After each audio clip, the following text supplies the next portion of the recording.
Can you imagine breaking your pelvis in the middle of the Ice Age? No hospital, no medicine, no one to save you, you'd be dead within a week, right? But there was a man who lived 12 more years. He was blind in one eye, limping, arm withered. Lost his hearing, couldn't hunt, couldn't run. His whole tribe only had 30 people, and they still fed him. They gave him food, cared for him, dragged him along. For 12 straight years, every single day. Why? Because he was the most valuable thing they had, not strength, not speed, but what he carried inside his head first. Forget that number 25 right now. You've heard it 1,000 times, but it's a lie. People back then only lived to 25. Sounds logical, right? But that's an average, and averages don't tell the truth, because up to 40% of children died before age 15. They died from infection, from predators, from starvation. You push that mass death into the average calculation. You get 30, and it looks like everyone died young, but the reality is completely different. Listen to me, children who survived past 15 lived very long lives. Researchers Gervin and Kaplan proved this. They analyzed hunter-gatherer populations worldwide and found the most common age of death was 68 to 78. Not average, but the age that appeared most often. Adults who made it through childhood typically lived to 70. No medicine, no doctors, nothing at all, yet they still reached that impressive age. That means their bodies were designed to get old, and that old age had a very clear purpose. What do you think old people did when they couldn't hunt anymore? They still had something no one else in the group had. Decades of survival experience through hunger and hardship. No books, no writing, no libraries. Everything lived inside the minds of those who had lived long. Where was the water source during an extended drought? Which plant cured fever? Which reduced pain? Which killed infection? What did the clouds and wind mean for a storm 3 days away? How to set a broken bone so it healed without permanent lameness? Which direction was safe when the hunting season failed? All that knowledge couldn't be bought or manufactured. It existed only in the memory of the elderly, and they passed it down by telling stories around the fire. Stories repeated over and over across generations. It was a living database with no backup system. That's why old people were never a burden. They were the most precious asset the tribe possessed. Think about the Paiute people of North America. They're one of the last remaining hunter-gatherer cultures. Anthropologists lived among them for years and discovered something unexpected about older women. Elderly women past childbearing age worked the hardest. They dug more tubers than younger women by far. They gathered more calories for children than anyone else. Scientists call this the grandmother hypothesis. Menopause in women isn't an evolutionary mistake. It's a deliberate adaptation, incredibly smart. They stop having kids, but pour energy into grandchildren. They raise grandkids so their daughters can reproduce again sooner. This spreads the grandmother's genes without her having more children. Children with living grandmothers survive at higher rates. Every study confirms this pattern again and again. Kristen Hawkes at the University of Utah proved this. She says grandmothers are why humans live so long. Grandmothers who lived longer meant more surviving grandchildren. Groups with healthy grandmothers had a survival advantage. Over thousands of generations, slow-aging genes were selected, and the entire human lifespan stretched out, not just for women, but for everyone. Now, let me introduce you to Nuka. Listen to his story. In 1965, American archaeologists excavated in Wyoming. They found a cave from the last ice age. Inside was the skeleton of a man. They named him Nuka, meaning the survivor. He died at around age 45, very old for that time, but age wasn't the most shocking thing. His pelvis had been severely fractured and had healed. His skull showed brain trauma from a heavy blow. One leg was atrophied. He couldn't walk normally. His left eye was damaged, vision severely reduced.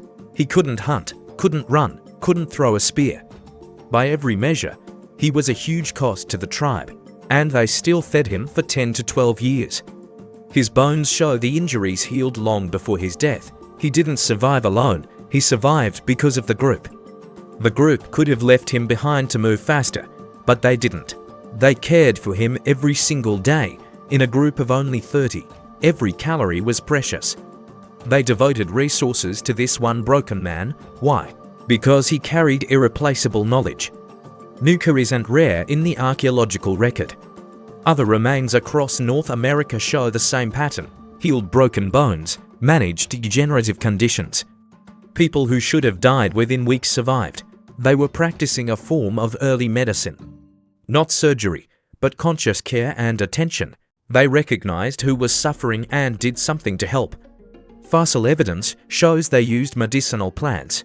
Yarrow and groundsel have been found in dental plaque. These plants aren't nutritious, but they have healing properties. They're anti-inflammatory, pain-relieving, and antibacterial. Either the elderly took them or someone gave them. Either way, herbal knowledge clearly existed. And that knowledge only came from those who'd lived. Old people had seen injury and illness many times. They learned how to treat it and passed it down. Which brings us to a crucial moment in history. Around 30,000 years ago, there was a leap. Scientists studied the ratio of elderly in fossils. They compared different time periods in the record. Each period showed a gradual increase in old people. But 30,000 years ago, it jumped dramatically. More people survived to old age than ever before. And right after that, human culture exploded. Sophisticated cave art appeared everywhere. Burial goods appeared, showing beliefs about death. Long-distance trade networks carried materials hundreds of miles. Specialized tools, musical instruments, jewelry emerged. All of early civilization appeared like magic. And what drove all of it? The number of old people. More old people meant more accumulated knowledge. Better decisions, smarter resource management, more effective skill transmission to the young. Higher survival rates for children and young adults. Larger, more stable populations with more specialization. More intergroup contact meant faster innovation spread. The cultural explosion wasn't caused by genetic mutation. It happened because enough old people carried enough knowledge. Old people were the engine, not the passengers. The human body was designed precisely for this. The aging brain doesn't decline evenly. Listen carefully. Processing speed slows, but pattern recognition improves. Judgment in complex situations becomes more accurate. Emotional regulation under pressure gets significantly better, recognizing situations from the past and remembering solutions. Those skills are invaluable when deciding where to migrate. You don't need to be fast, you need to be right. And old people are right in astonishing ways. They have strong immunity from surviving many diseases. Nuka surviving severe trauma is living proof. They have menopause to care for grandkids, not have more. They have herbal knowledge accumulated over centuries. They have oral traditions preserving environmental data. They have social structures keeping the elderly alive. All of these things worked together. They reinforced each other over hundreds of thousands of years. The result was a species where aging had systemic value. Those who had been through the most were needed the most. Nuka was kept alive over a decade with severe disabilities. The pied grandmothers foraged harder despite their age. Australian elders accurately described volcanic events from 10,000 years ago.